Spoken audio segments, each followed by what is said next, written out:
Welcome back, everybody. Today we're going over this optic that you see right here in my hand. This is the new Gen 2 Vortex AMG UH-1, affectionately known as the Huey.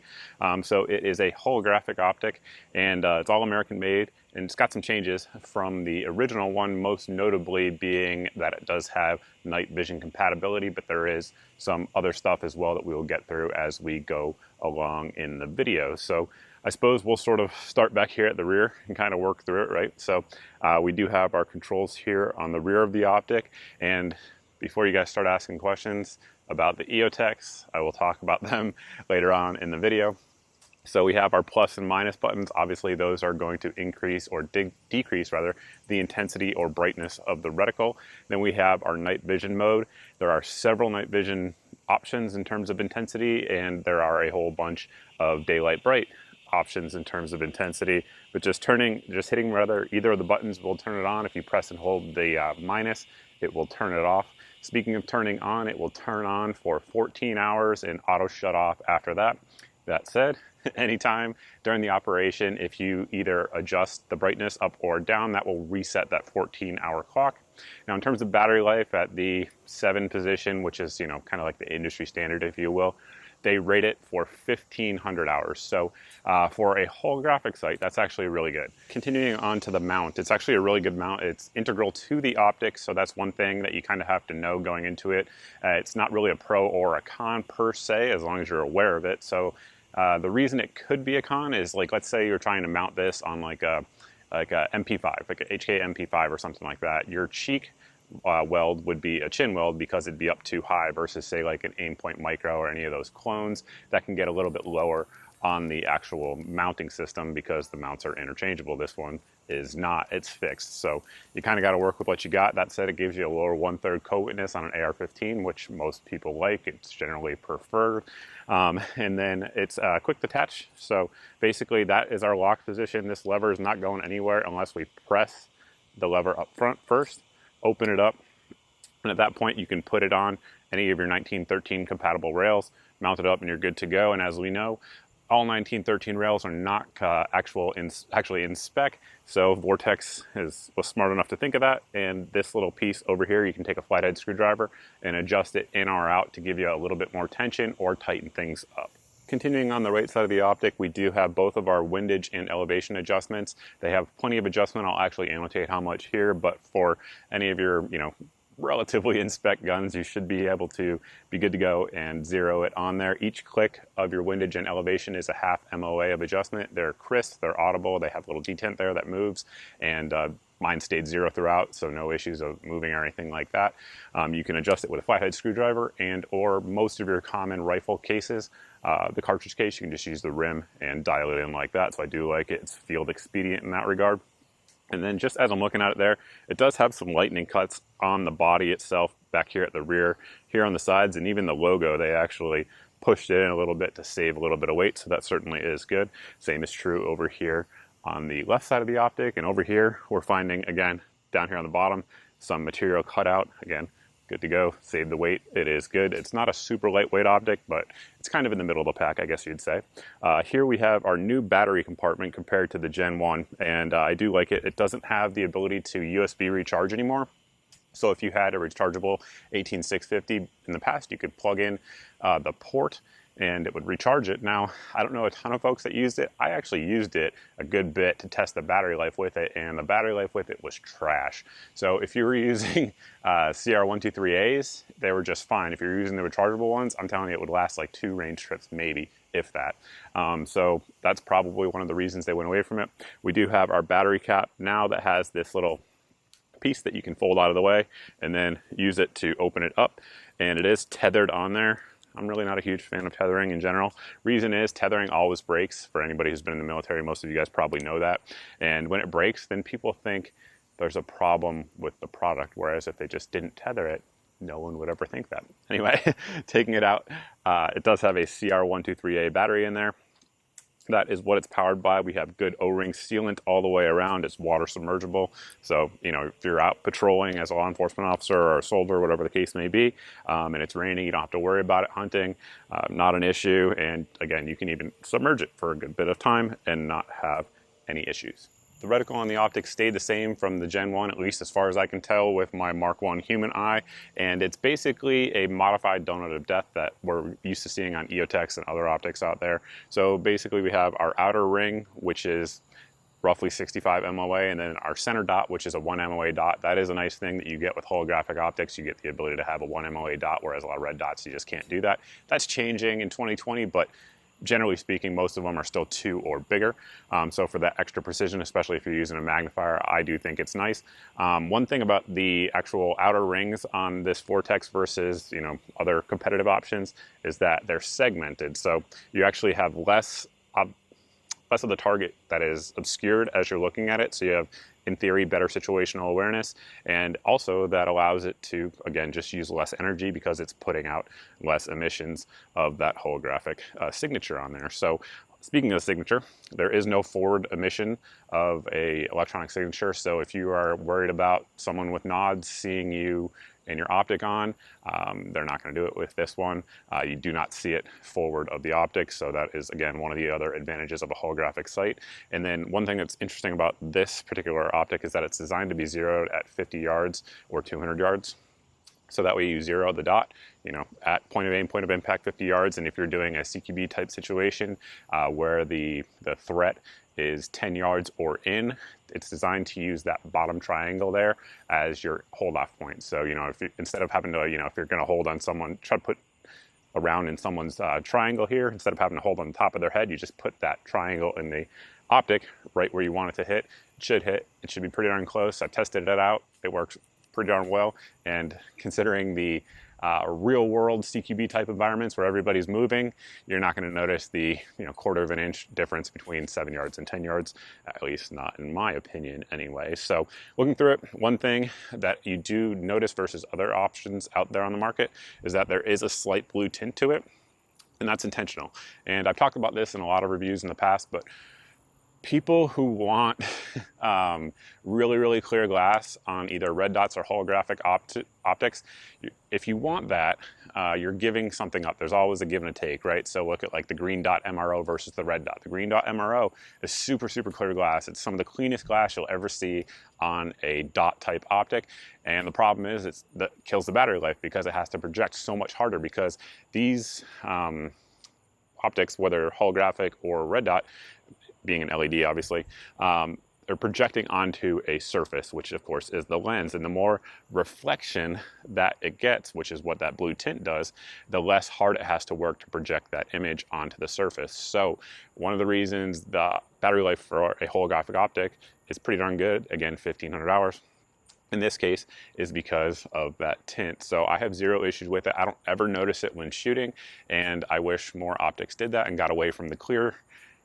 But, you know, that's just one man's take. Call me crazy, but I prefer usable battery life over absolute clarity. That said, I'm sure some of you guys differ on that, so just take that for what it's worth. As I'm sure you're noticing, it's starting to get dark out here, which brings in a good opportunity to talk about the night vision capability of this optic. So the night vision that I used for what you guys are seeing here on your screen and will be seeing for the next couple of minutes was basically a Gen 2 Plus white phosphorus tube. So it's not the newest and the latest and the greatest.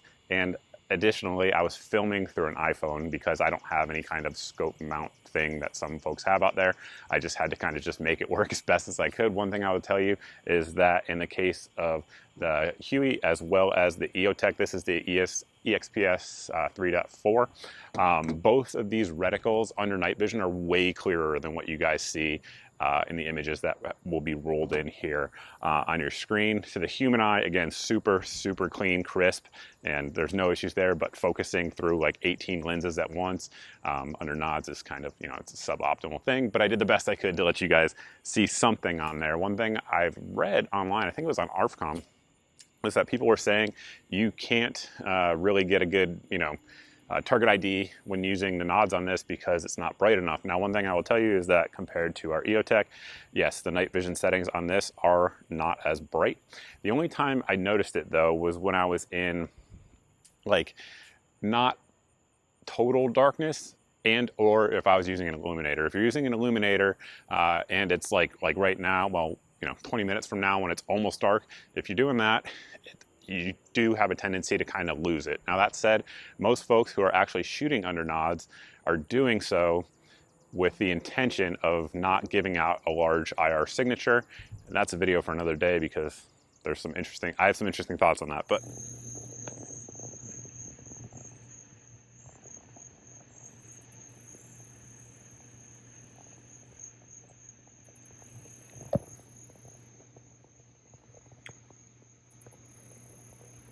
again, this is what you see without the night vision.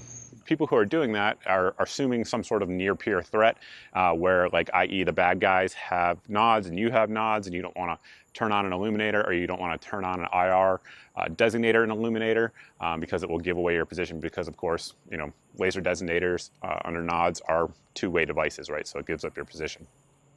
So that said, if you're actually firing through your nods and you know, you're probably not going to turn your illuminator on, is kind of the point I was getting at there. But yeah, both of them are perfectly functional under night vision, even not the best, which is what I have at night in the night vision mode, and you're not going to send any IR signature forward. I didn't notice any difference in terms of the lag rate and the refresh rate because the EOTech has a faster refresh rate than the UH-1. Again, some folks said they did, especially if they're rapidly transitioning between targets. I didn't notice it at all. So again, your mileage may vary. Since we've already brought the EOTech into the video, we'll talk about comparisons here. So first off, whenever anybody sees the UH-1, they say that it's huge and it looks gigantic on your rifle.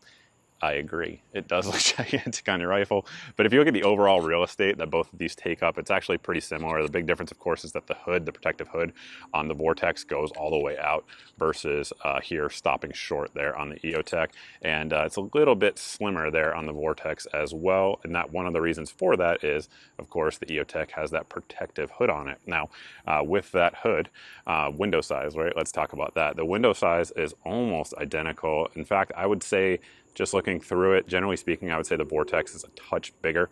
Now, I'm a proponent of the fact that window size really doesn't matter on 1X optics, whether they be holographic or red dots.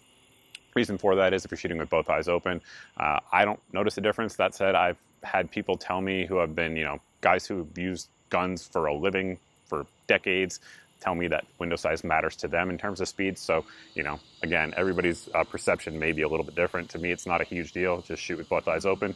But again, there's folks that love window size. I would say there's a slight edge here on the Vortex. Another thing to talk about is going to be price point. So the EXPS 3.0, 2, 4, any of those optics out there, they're expensive. So right now, most of these are going to run you over probably $575 to $650, even though they've been out a long time.